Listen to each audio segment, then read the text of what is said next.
Hello and welcome back to Supposedly Fun. My name is Greg and I am here today to do a Friday Reads video where I catch up on the week in reading and any bookish things that have gone on in the world. Hello, if you're new, a lot of people have joined since the Pulitzer reaction on Monday.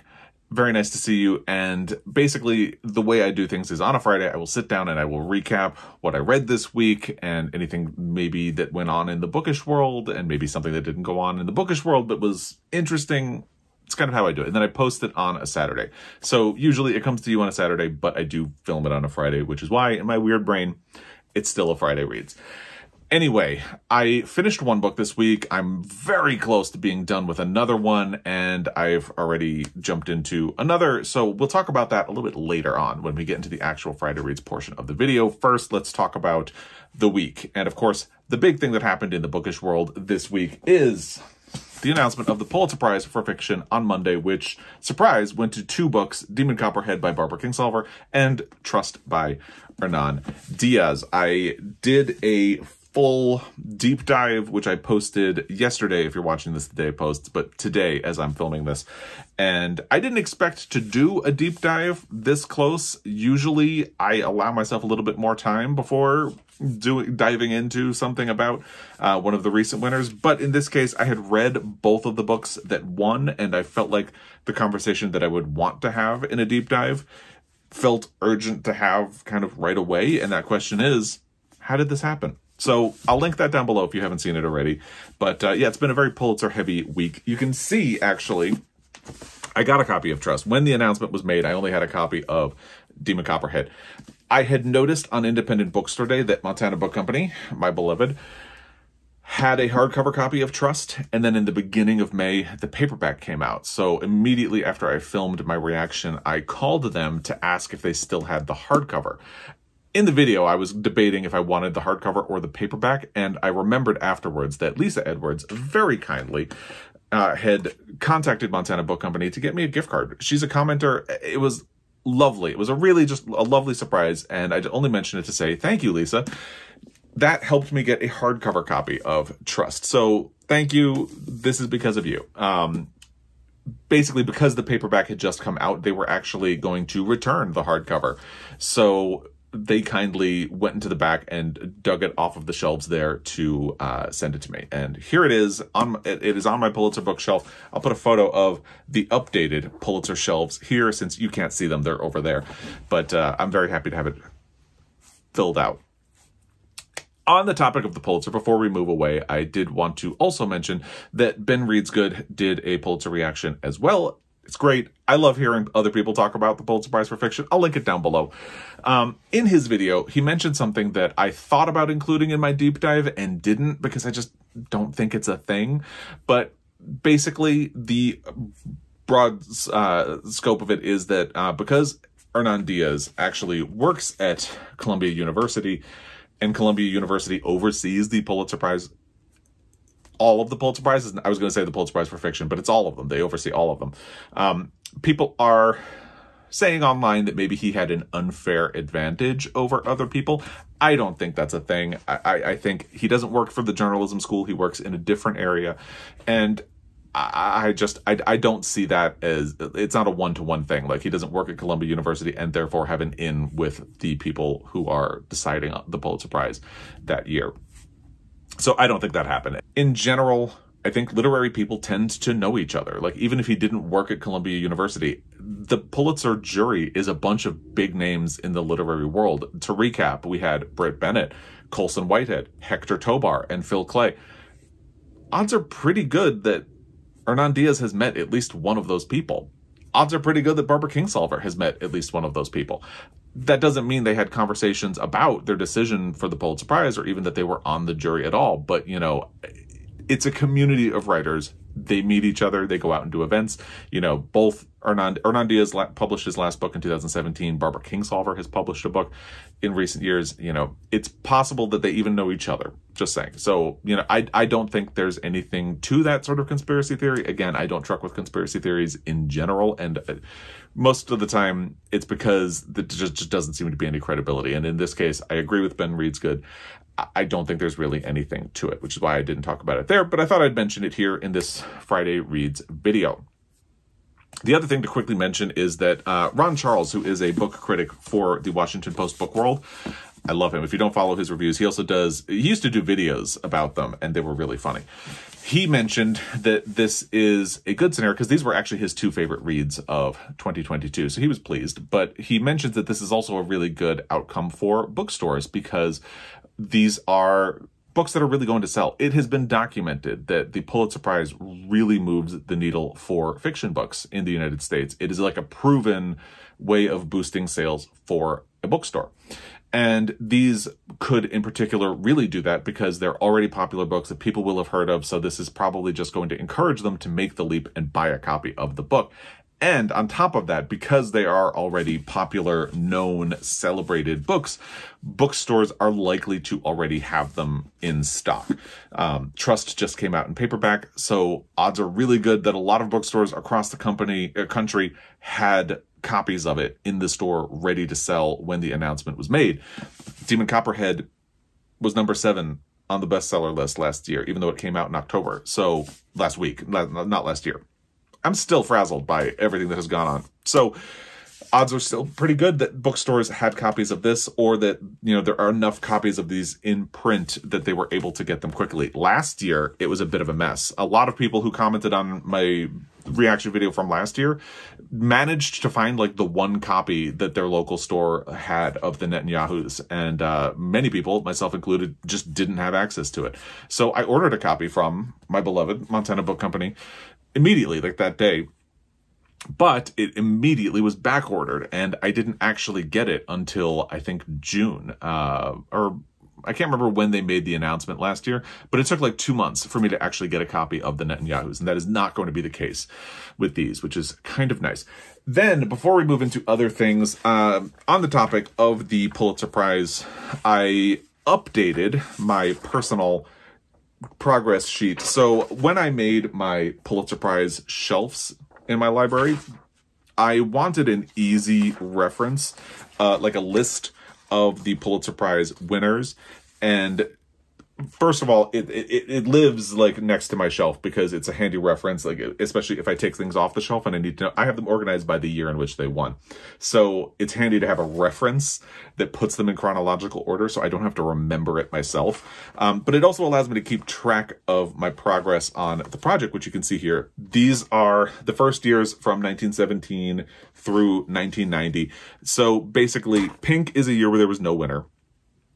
Blue is a book that I read before I decided to do my Pulitzer Prize project, and orange is a book that I have read for my Pulitzer Prize project. And then green just means that I have done a video about it for YouTube. So that is through 1990. You can see since 1993, I had already read a lot of these books. So I pulled up the math. When I decided to do the project in 2019, I had read 29 out of 92 Pulitzer Prize winners for fiction.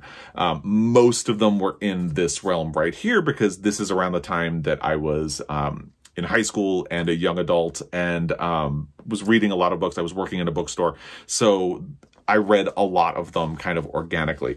2019, The Overstory is the only complicated one because I decided to do my Pulitzer Prize project after the announcement of the Pulitzer Prize.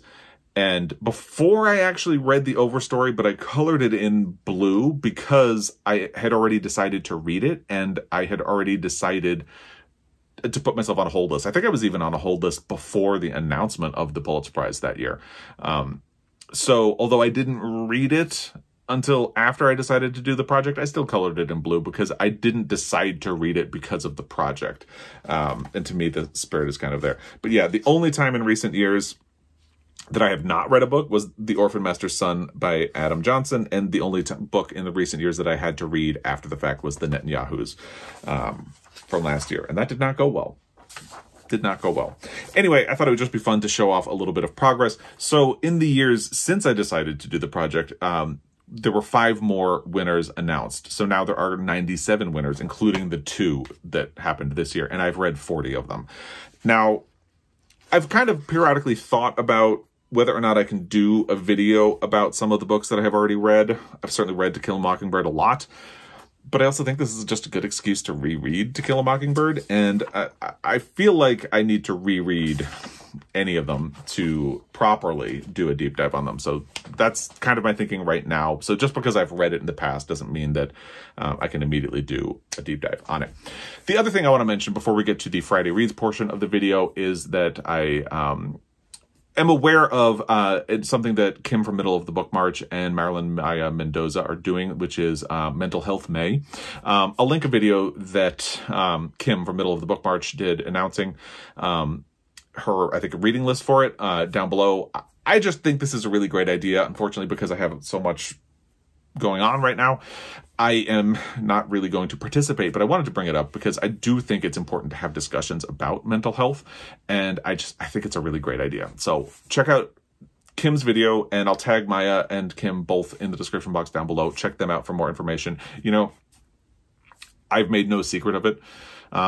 We lost a dog last year, Guinness, and that was really hard. Just the losing him, and then, you know, up to the point of actually losing him, and then just the grieving process after we lost him has been very hard for Joel and I. And in the fall of last year, I mentioned in Friday Reads videos that I had found a therapist to talk to about it, and just about other things in general, because like the world has been on fire for a while, so you know there's a lot of other stuff to talk about. And a lot of people commented at the time because they appreciated open discussion of mental health and all of that stuff. And I haven't really, there's been no reason to bring it up since then, but I'm still seeing that therapist. And I had been thinking that come spring, I would probably drop down to every other week, but no, I'm still seeing them weekly because this year, Jamie got diagnosed with a nasal tumor. My other dog, if you're new here, hi. And just the world is still on fire. And yeah, it has been very good for me. And I found a therapist who was a really good fit for me. And I would say also, if you find a therapist or look for a therapist and you meet with them and it's not working, don't lose heart. You know, it might be worth looking for a different therapist who's a better fit. Actually, the therapist I talked to is not the first one I spoke to. I had reached out to someone else first, and I was getting a bad vibe from the phone call that we had to just quickly talk about, you know, why I wanted a therapist to make sure we would be a fit for an appointment. And then they actually no-showed on our first appointment. And that is when I kind of just said, you know, this isn't, they reached out, they apologized and said it was a calendar mix-up. And I just took it as a sign and said, you know what, I don't think this is a good fit. I'm going to find somebody else. And the next person I reached out to is phenomenal, absolutely phenomenal. And so, you know, just if you have a bad experience with a therapist, or if you've had a bad experience in the past, I went to therapy in high school, hated it, hated the therapist. But anyway, you know, it's just, and it's one of those things where people feel ashamed a lot of the time, and I think there's nothing wrong with it. So I just wanted to mention that and bring it up and put it out there. Since I'm not going to be able to fit in a book that would fit for Mental Health May, I just thought I would, you know, put in my 2 cents about why it's important to have these conversations, because, you know, everybody has struggles, and that's okay. And it's okay to talk about them with someone. So anyway, I just wanted to mention that. Let's jump to the actual Friday Reads portion of the video. And we're going to start with the book that I finished this week, which I had not actually started in my last Friday Reads. I had mentioned I was torn between 2 different books, and I chose Becoming Ted by Matt Cain to be my next book. The reason is I figured I could read this pretty quickly, and that proved to be the case. But also, Joel had just finished this, and absolutely loved it. And because of his enthusiasm, I decided not to wait until June, because this seemed like a natural fit for my Pride Month pile of possibilities. And I decided to do it now because Joel was so excited about it, and I really liked it as well. I think I preferred The Secret Life of Albert Entwistle, which is the book by Matt Cain that you can see right here on my bookshelf. Let me just go get it. I read this last year. It was one of my favorite reads. Joel read this last year. It was one of his favorite reads. Interestingly, The Secret Life of Albert Entwistle became available in both the US and the UK. And because we liked it, people had mentioned that Matt Cain had a new book coming out, but this one was only released in the UK. So I think my heart still belongs to The Secret Life of Albert Entwistle, but this is a really good book as well. Basically, Ted, and there are some triggers. I think Joel mentioned that when he appeared in the April reading wrap-up that we did together. But there are some triggers because Ted is in a marriage at the beginning of the book that ends in that first chapter, but he reflects on the marriage a lot. And basically, his husband had been emotionally abusive to him. It never really labels it as emotional abuse, but every time Ted expresses something that he wants or becomes passionate about something, his husband would really put him down and make him feel bad about himself. And as such, Ted lives a very quiet life, and he puts other people ahead of himself. He feels like his passions, his dreams are not as important as other people, and he thinks they're silly. He thinks he shouldn't want those things. So in the opening chapter, his husband leaves him for another man. It turns out he's been having an affair, and he kind of disses Ted very hard by calling him boring and leaves him.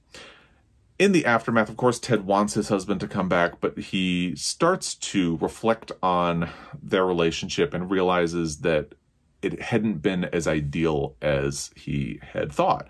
And he realizes that this is an opportunity for him at age 43 to start pursuing a lot of the things that he wanted. And one thing that he had wanted since he was a child was to be a drag queen. And he, together with a friend, starts actively pursuing that dream.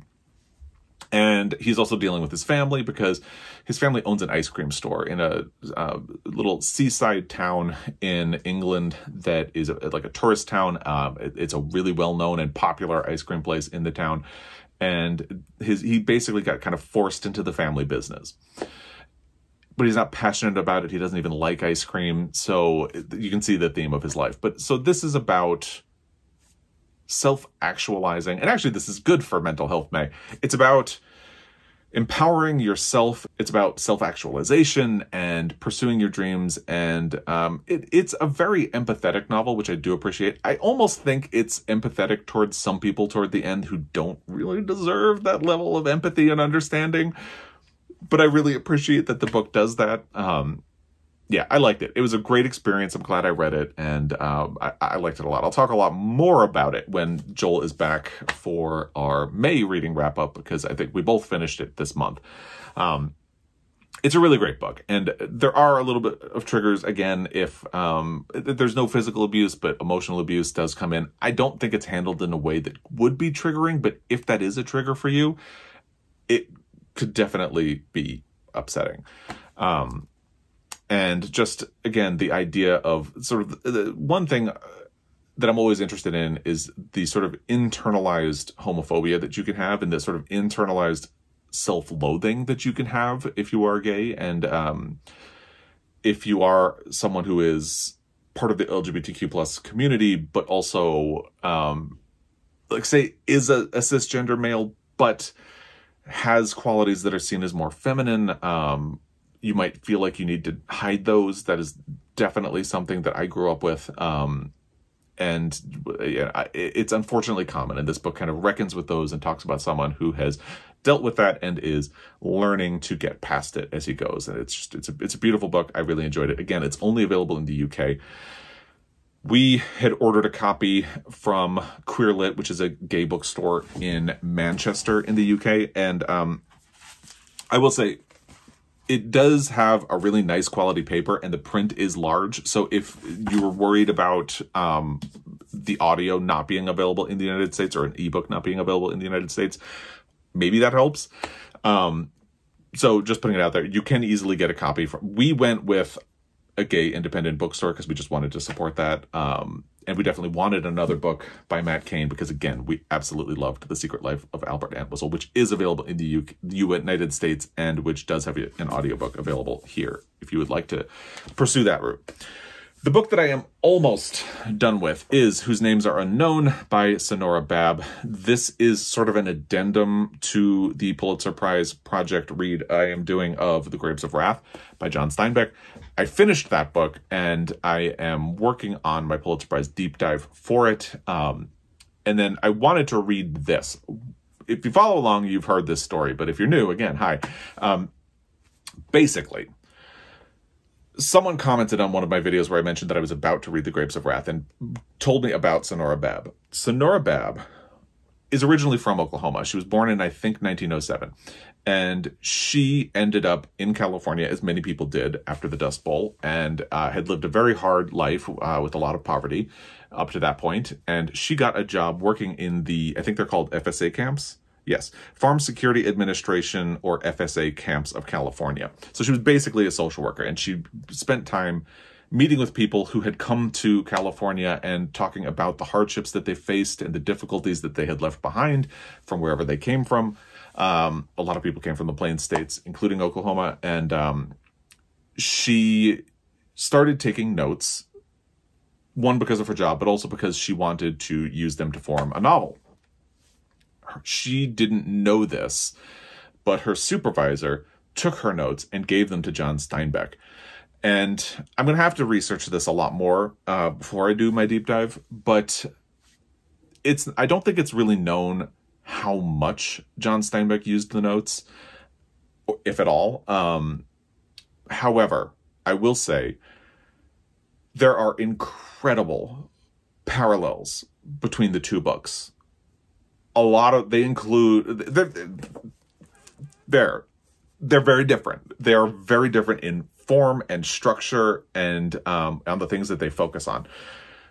The Grapes of Wrath is a political novel that is told through the personal elements of a family that is moving from Oklahoma to California. This feels like a personal novel that happens to be political, because I think Sanora Babb understands that the personal is political. So you could almost say it's less heavy-handed than The Grapes of Wrath, although I had mentioned that I'm not going to talk too much about my opinion of The Grapes of Wrath, but there's no way to talk about this without getting into that a little bit. Now, I loved The Grapes of Wrath. I'll give that to you. But this gives me shades of Now in November by Josephine Johnson, which I read last year, and which really is much a personal side of the experience of the Depression and the Dust Bowl and all of that. And I'll save my full impression for the deep dive. But I really hope that more people discover her and her story and this book, because I think in the audio, I have about an hour left.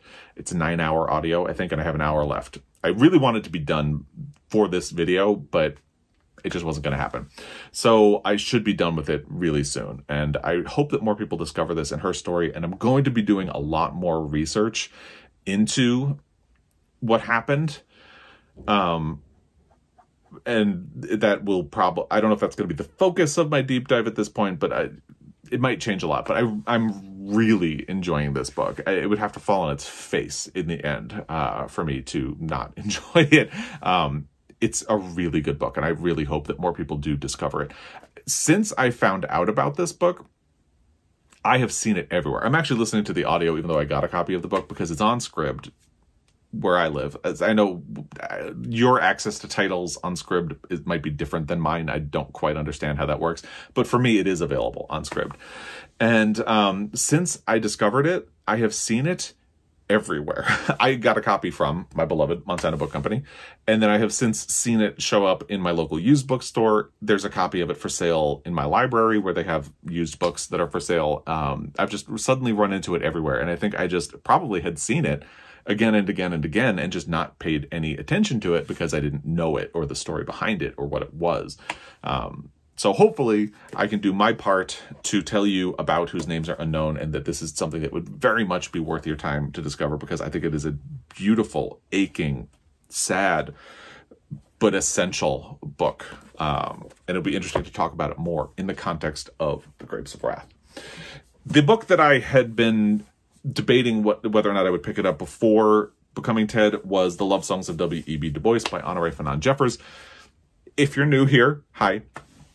The story here is that I started this book on audio at the beginning of last year, 2022. And I didn't really like the audio, but I did really like the book. So I put down the audio, got on the hold list for a hardcover copy at my library. And I think in March, it became available. And I picked it back up, and I started back at the beginning and worked my way through. But I was really enjoying reading it slowly. So I got to the point where the book was due. There were other holds on it. So I was supposed to return it, but then I realized that the paperback was coming out. So I said, you know what? I'm just going to pre-order the paperback at my beloved Montana Book Company. And I did. So I returned the library book, and the peril of interrupting a book that you are currently reading is that it will take a long time for you to get back to it. And that is exactly what happened. So basically, I got the paperback once it was released, but I haven't managed to pick it back up yet. And I finally got around to doing that. Since I picked this up a couple of days ago, I've only gotten 50 pages in. And I think part of that is still that same mindset where I love savoring the words in this book. So I think I'm going to probably move a little bit more slowly through it. And that's fine. I've really enjoyed getting back into it. This is a brilliant novel with brilliant writing. It was the book that even not having fully finished it, it's the book that I think should have won the Pulitzer Prize last year, and it didn't, and it's a whole thing. It's a whole thing. But anyway, I've really enjoyed getting back to it, and I look forward to talking to you more about it once I work my way even further into it. I think that's everything. So I'm going to finish Whose Names Are Unknown. I haven't decided what my next audiobook will be. I think I'm going to be with The Love Songs of W.E.B. Du Bois in print for a while. So we'll see how all of that goes. And then, again, I just really want to say thank you to everyone who has left such nice comments about the Pulitzer Prize reaction video. The people have let me know that they were thinking of me when they saw the announcement, and they were so excited for me because they know how much I love Demon Copperhead. That Bookish Bear on Instagram, it's at That Bookish Bear on Instagram. He had commented on my post on Instagram about it and said that he knows that it's not quite responsible for what the good things that are happening to Demon Copperhead, but he feels so proud of it. So he can't say he's a papa because Barbara Kingsolver is obviously the parent of this book, but he feels like a proud gay uncle. And I told him I was going to steal that. So this is me stealing that, but I would credit him for it. So I feel like a proud gunkle for Demon Copperhead because, it's really done well in the world, and that's just great to see.